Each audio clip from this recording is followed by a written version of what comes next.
Argentinians stage nationwide strike against Javier Milei. Fuel tanker explosion in Mongolia leaves 6 people dead. Russia accuses Ukraine of shooting down military transport plane. Fire in China's Jiangxi province kills at least 39 people.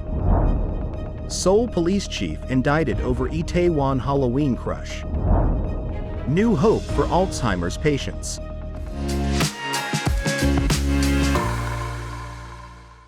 Hello, I'm Johnny. Thank you for joining us on Funday News. It's Friday, January 26th, and here are your top stories. Argentina's President Javier Milei faced a one-day general strike Wednesday, protesting his decree targeting unions as well as his proposals for economic and labor law changes, showing that his opponents are wasting no time in trying to derail his austerity agenda. The biggest union, known by its acronym CGT, organized the strike and was joined by other unions. Strikers took to the streets in the capital, Buenos Aires, and other cities across the country, joined by social groups and political opponents, including the Peronist party that dominated national politics for decades. Argentines have already been hit with a 30% increase in food costs in a single month, plus a surge in energy bills and transport fares. The walkout was Argentina's first general strike in more than 4 years, and it was also the quickest ever to be organized in a president's term since the return of democracy in 1983, according to a review by local media outlet Infobae. Milei's predecessor, center-left Alberto Fernandez, did not face any general strikes. Milei won the runoff election with 56% of the votes, and in his inaugural address told Argentina that things would get worse before improving. 2 separate polls this month show he retains support of more than half of respondents despite accelerating inflation and mass layoffs announced at state-owned firms. 6 people have died, including 3 firefighters, after a truck carrying 60 tons of liquefied natural gas crashed and exploded in the Mongolian capital. Hundreds of firefighters had been sent to battle the blaze following the collision with a car in Ulaanbaatar on Wednesday morning. At least 11 people were injured, with the fire spreading to nearby buildings. One local resident described how he initially thought a plane had crashed. 14 people were injured, with 10 taken for treatment for burns, while 1 child was being treated for poisoning and 3 other infants were being cared for. The preliminary investigation showed the LNG truck had made a sharp turn on a crossroad, hitting the car.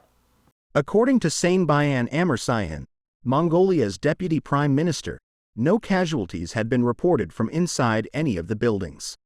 However, he revealed the firefighters died in a second explosion, which threw part of the truck with a lot of force, resulting in the tragic loss of life.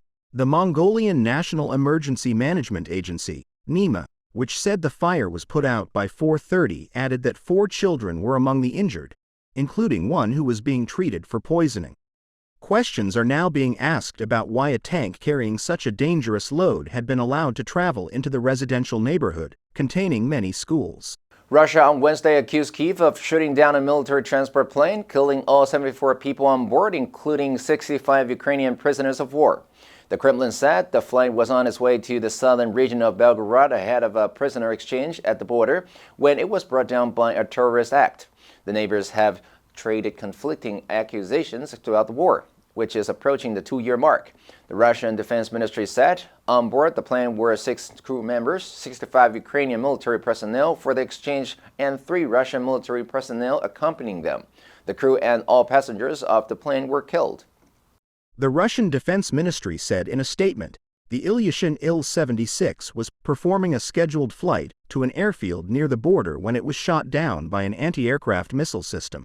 Russian radar systems observed the launch of 2 Ukrainian missiles, it added.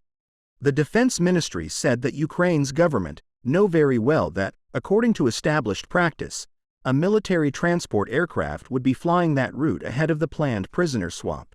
Ukraine's military said in a statement that its forces take all measures to protect Ukraine and Ukrainians. The most recent swap, brokered by the United Arab Emirates, saw 230 Ukrainian POWs exchanged for 248 Russians. It was the biggest of the war and the first in almost 5 months.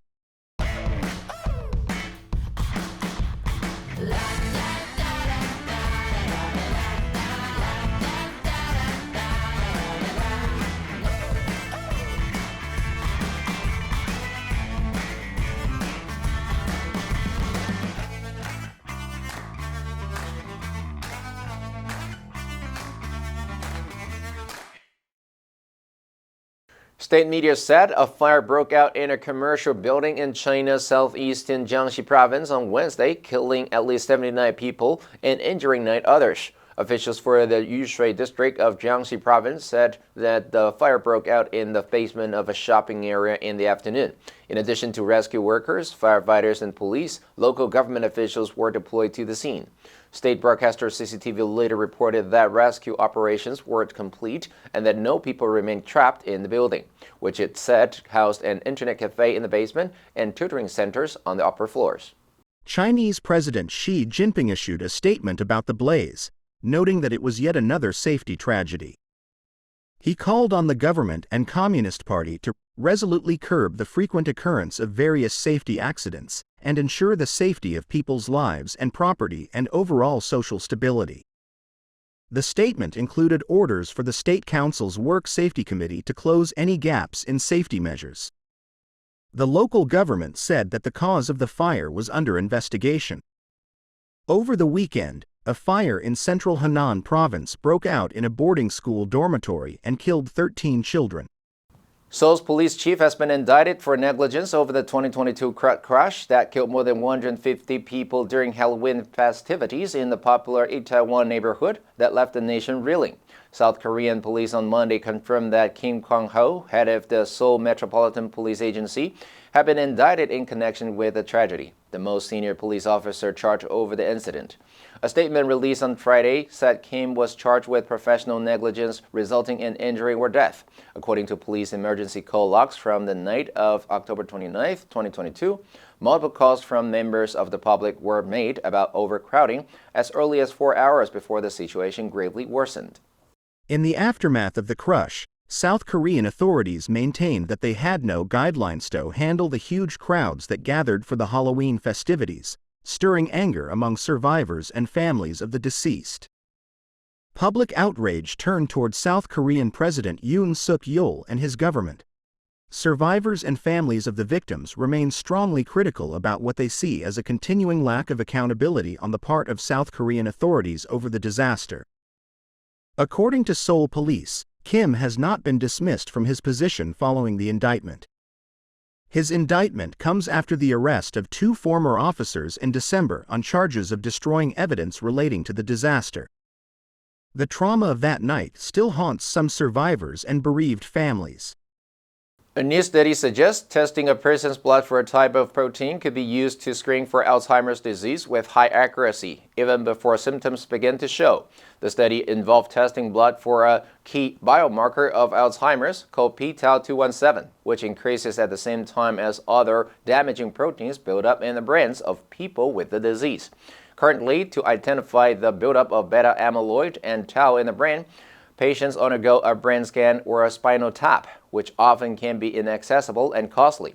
According to the study published Monday in the journal JAMA Neurology, this simple blood test was found to be up to 96% accurate in identifying elevated levels of beta amyloid and up to 97% accurate in identifying tau. Nicholas Ashton, a professor of neurochemistry at the University of Gothenburg in Sweden and one of the study's lead authors, said in an email, "What was impressive with these results is that the blood test was just as accurate as advanced testing like cerebrospinal fluid tests and brain scans at showing Alzheimer's disease pathology in the brain." The test used in the new study, called the ALZpath PTAU217 assay, is a commercially available tool developed by the company ALZpath, which provided materials for the study at no cost. The test is currently available for research use only, but Ashton said it is expected to be available for clinical use soon. ALZpath estimates the price of the test could be between $200 and $500. The answer for yesterday was C, populous. Nigeria is the most populous African country and an economic powerhouse for the continent. Did you answer correctly? Now let's delve into the news of Argentinians stage nationwide strike against Javier Milei. Number 1, decree, 法令政令. In July, he issued a decree ordering an unofficial armed groups in the country to disband. Number 2, austerity, 经济的紧缩，严格限制消费. War was followed by many years of austerity. Number 3, predecessor, 前任. The new president reversed many of the policies of his predecessor. Next, we have a multiple choice question for everyone to practice. Which answer would you choose? You can write your answer in the comment section. The correct answer will be announced tomorrow.